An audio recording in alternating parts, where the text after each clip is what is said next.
हे पावशेर लाल भोपळा आहे, याची आपण भाजी करणार आहे।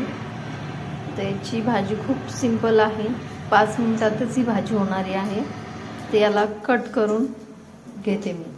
हा भोपळा मी अशा प्रकारे चिरून घेतला आहे। तुम्ही साल काढले तरी चालतात, पण मी काही वेळेस सालासहित भाजी करते, साल काढले तरी चालते। मी खलबत्त्यामध्ये कुटून भोपळ्याची भाजी करणार आहे।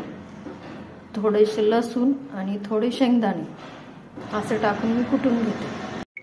ही भाजी तिखटच चांगली लागते, त्यामुळे 5 मिरच्या टाकल्या आहे आणि ह्या पण कुटून घ्यायच्या।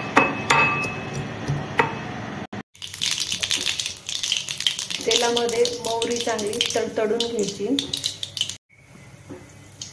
थोडे जिरे टाकायचे आणि लगेच हे धुवून घेतलेलं भोपळा आहे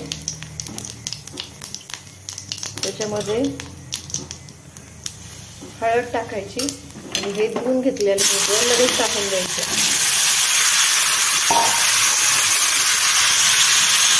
आणि याला हलवून घ्यायचं।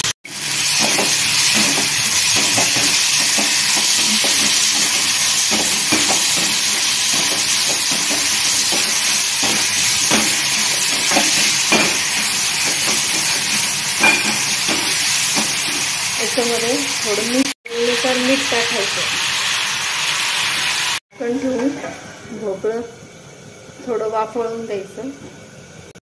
भोपळ्याची एक वाफ काढली का त्याच्यामध्ये हा मसाला टाकून द्यायचा, शेंगदाणे, लसूण आणि मिरची, याला हलवून घ्यायचं।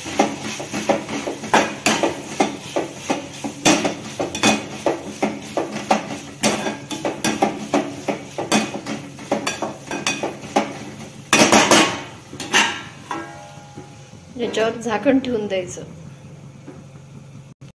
भोपळ्याची भाजी झाली आहे, थोड्याफार प्रमाणातच शिजली पाहिजे, जास्त पण गहाळ झाली की भाजी चांगली लागत नाही। त्याच्यामुळे अशा प्रकारे शिजवून घ्यायची। आपली भाजी झाली आहे, तर मी गॅस बंद करते।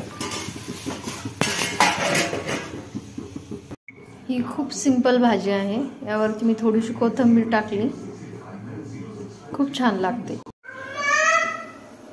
ही भाजी बाजरीच्या भाकरी बरोबर खूप टेस्टी लागते, एकदा नक्की ट्राय करा।